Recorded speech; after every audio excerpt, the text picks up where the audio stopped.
channel. Terima kasih sudah mengunjungi channel YouTube Rasya Natural. Oke teman-teman, jadi pada video kali ini aku mau nge-review atau aku mau memberikan sebuah pengalaman aku yang dimana aku tuh habis menjalani operasi impaksi gigi atau operasi gigi bagian gigi geraham. Nah, jadi gigi geraham itu bisa tumbuh di atas usia 20 tahun ke atas, dan itu tumbuhnya tidak selalu sempurna. Jadi tumbuhnya itu bisa miring, atau bisa juga dia tumbuhnya di dalam gusi tapi nggak bisa keluar dari gusi, dan bisa juga dia tumbuh hanya sebagian ujungnya saja. Jadi kejadian seperti itu yang menyebabkan gigi terasa sakit. Nah, sakitnya itu bukan main. Jadi sakitnya itu sampai ke kepala belakang, bahkan telinga itu rasanya kayak dipukul pakai palu. Dan rasa sakitnya itu nggak bakal hilang kalau giginya nggak dicabut. Jadi pertumbuhan gigi bungsu yang tidak semestinya ini disebut impaksi gigi. Sedangkan operasi impaksi gigi itu adalah prosedur mencabut gigi geraham bungsu yang tumbuhnya tidak wajar guna mencegah munculnya potensi masalah di masa depan. Dan operasi impaksi gigi ini lebih rumit daripada cabut gigi biasa, otomatis karena ini menggunakan operasi ya. Jadi bukan hanya sekedar disuntik obat biut lalu dicabut, tetapi kalian harus dibius total seluruh tubuh dan baru dilakukan operasi bedah gusi untuk mengambil gigi yang terjebak di dalam gusi. Nah, jadi kalau kalian mau melakukan operasi impaksi gigi ini, kalian wajib banget untuk konsultasi ke dokter gigi terlebih dahulu. Pertama-tama, kalian bisa mengunjungi dokter gigi. Nah, di situ kalian bisa konsultasi bagaimana arah pertumbuhan gigi kalian ini, kenapa terasa sakit, kemudian bagaimana cara mengobatinya. Nanti dokter gigi akan melihat kondisi dari gigi kalian tersebut. Nah, kondisi gigi itu pun tidak bisa hanya dilihat dengan kasat mata. Jadi yang kedua, dokter itu akan menyarankan kalian untuk melakukan scan panoramik. Nah, jadi scan panoramik ini scan seluruh kepala yang nanti bakal terlihat seluruh giginya.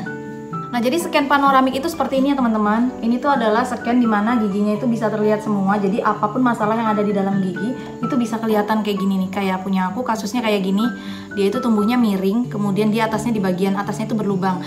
Dan ini sudah aku lakukan tambalan untuk pertama kali. Jadi waktu ditambal itu nggak tahu kalau posisi giginya tuh miring kayak gini. Dia cuma berlubang sedikit terus aku tambal. Ternyata nggak nyampe setahun tambalannya lepas. Dan setelah aku datang ke dokter gigi lagi, dokternya udah nggak bisa nambal lagi. Kenapa? Karena udah terkena saluran akar gigi dan harus dirawat. Nah, pas aku mau melakukan perawatan ke rumah sakit besar, ternyata itu juga udah nggak bisa dirawat saluran akar giginya. Kata dokternya sih harus dicabut karena udah terkena akar giginya, dan itu menyebabkan terkena bagian saraf telinga. Jadi sakit banget telingaku saat itu. Nah, kalau kalian sudah melakukan scan panoramik ini, kalian datang lagi ke dokter kalian dan dokter akan membacakan hasilnya. Di situ dokter akan memutuskan apakah perlu tindakan lanjut seperti operasi ataukah tidak. Nah, jadi hasil ini tuh yang menentukan kalian bakal dioperasi apa enggak, karena nggak semua gigi geraham atau impaksi gigi itu bisa dioperasi ya. Jadi ada gejala-gejala tertentu. Jadi operasi gigi itu dilakukan apabila gigi geraham bungsu mengalami infeksi atau penyakit gusi, dan juga gigi geraham bungsu yang bermasalah mengalami karies parah. Jadi punyaku tuh juga hampir mengalami karies parah. Kemudian muncul kista atau tumor di sekitar gigi geraham yang bermasalah, dan juga gigi geraham tumbuh miring menabrak gigi di sebelahnya. Nah, itu kayak punyaku gini kasusnya tuh. Dia nabrak gigi di sebelahnya gitu ya. Kemudian lanjut ke prosedur operasi. Nah, sebelum operasi kalian itu diwajibkan banget untuk melakukan pemeriksaan darah ya. Jadi pemeriksaan darah juga pemeriksaan fisik. Pertama, pemeriksaan fisik itu ada tensi darah, dan kemudian pemeriksaan darah itu diambil darah vena untuk melihat masa pembekuan darah dan masa perdarahan, karena ini kan kalian mau dioperasi ya. Jadi itu wajib banget ditahu. Jadi wajib banget dokter mengetahui hasil pemeriksaan darahnya normal atau tidak. Kalau ada yang tidak normal maka tidak jadi dilakukan operasi. Dan pemeriksaan fisik lanjutannya, dan dokter juga akan menanyakan beberapa antibiotik atau obat-obatan yang kalian konsumsi sebelum melakukan operasi. Apakah ada alergi obat, apakah ada alergi antibiotik, dan sebagainya. Apabila semua pemeriksaannya dalam keadaan normal, maka kalian akan lanjut untuk masuk ke dalam rumah sakit dan melakukan rawat inap. Nah, jadi saat kalian masuk ke rumah sakit, itu kalian akan dipersiapkan lebih dulu. Yang pertama-tama, kalian akan disuntikan antibiotik di bagian tangan. Itu menunjukkan bahwa nanti antibiotiknya, apakah kalian ada alergi antibiotik atau tidak. Jadi pertama-tama nanti kalian akan disuntik di bawah kulit sini menggunakan antibiotik. Dan apabila tidak terjadi reaksi apapun selama kurang lebih 1 jam, maka operasi bisa langsung dilaksanakan. Nah, sebelum itu kalian harus diinfus dulu tangannya. Jadi tangannya itu diinfus dulu menggunakan lactate Finger. Kurang lebih udah habis 1 botol, baru kita masuk ke ruang operasi. Saat masuk di ruang operasi, kalian harus melepas seluruh aksesoris kalian, mulai dari pakaian, anting, kalung, cincin, semuanya yang berbahan logam harus dilepas ya. Jadi wajib banget kalian menggunakan pakaian operasi saat masuk ke dalam ruang operasi. Nah, kemudian saat kalian sudah berada di dalam ruang operasi, bahkan ada di meja operasi, di situ akan dimasukkan obat anestesi, yaitu obat bius seluruh tubuh. Jadi nanti kalian itu bener-bener nggak sadarkan diri.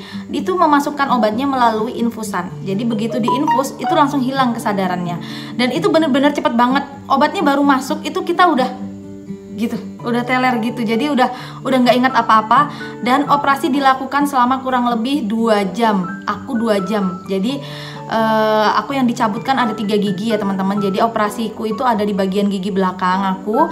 Kemudian di langit-langit juga aku punya 2 gigi yang tumbuhnya tidak beraturan. Jadi sekalian dicabut saat melakukan operasi gitu sih kata dokternya. Setelah operasi selesai 2 jam kemudian, hal pertama yang kalian rasakan itu adalah pusing, sangat pusing. Jadi saat kalian membuka mata itu kayaknya tuh masih berkunang-kunang dan kayak masih pusing karena obat anestesinya itu tadi ya. Terus kemudian kayak di bagian mata itu kayak ada yang lengket-lengket kayak lapisan lilin gitu. Aku nggak tahu itu apaan. Kalau menurut aku itu mungkin efek dari obat anestesi ya. Dan setelah operasi selesai kalian akan langsung dibawa ke ruang perawatan, yaitu di dalam bangsal atau di dalam kamar.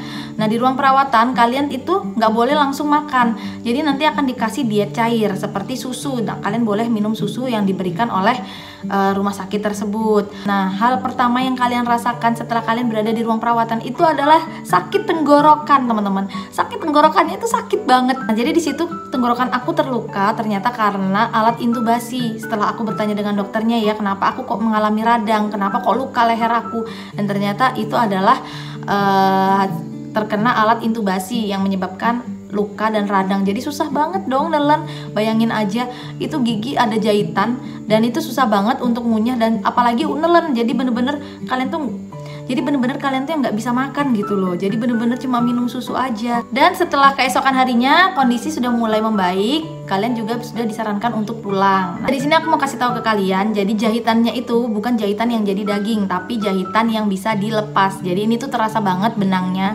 kerasa banget benangnya di langit-langit sama di gigi belakang. Dan itu dilepasnya tuh kurang lebih 2 minggu setelah operasi. Jadi nanti setelah 2 minggu kemudian aku bakal kontrol lagi ke rumah sakit dan ngelepas jahitan atau benangnya itu. Jadi ini tuh adalah hari keempat setelah aku operasi, dan yang masih bikin gak nyaman itu adalah benangnya. Karena benangnya itu bener-bener ngerasa banget kayak kalian tuh kayak makan benang gitu loh di dalam mulut. Jadi kerasa banget ada benangnya, dan itu selama 2 minggu. Kalian bener-bener harus menjaga kondisi mulut harus tetap bersih. Jadi kalian tetap harus gosok gigi seperti biasa ya.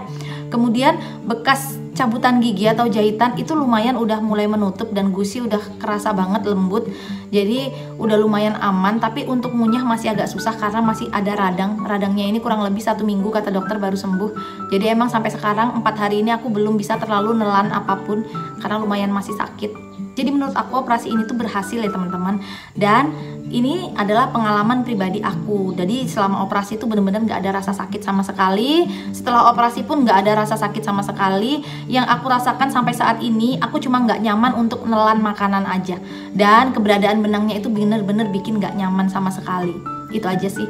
Selebihnya untuk operasi oke banget, ini bengkak ya. Karena ini hari keempat dan ini masih kerasa banget. Kerasa ada gerinjil-gerinjil di bagian dalam gusinya gitu. Oh ya, jadi di sini aku mau kasih tahu. Jadi sebelumnya tuh aku ke 3 dokter ya. Pertama aku ke dokter klinik biasa, dirujuk ke rumah sakit, dan di rumah sakit ketemu dokter gigi lagi, tapi dokter gigi khusus saluran perawatan akar gigi. Tapi ternyata saluran perawatan akar gigi gagal dan aku dirujuk ke dokter bedah mulut dan gigi. Jadi aku ke 3 dokter, dan akhirnya setelah perjalanan aku 5 kali bolak-balik rumah sakit barulah dilakukan operasi impaksi gigi. Oke teman-teman, sampai sini aja dulu ya aku menceritakan pengalaman aku. Semoga kalian yang mau melakukan operasi berhasil, selamat, dan pastinya operasinya semoga lancar. Dan buat kalian yang belum melakukan operasi impaksi gigi juga, semoga kalian selalu sehat, selalu menjaga kebersihan gigi, itu yang utama dan paling penting. Oke, sampai sini aja dulu review kali ini dari saya. Semoga bermanfaat dan selamat mencoba. Sampai bertemu lagi di video saya selanjutnya dengan tips-tips menarik lainnya. Assalamualaikum.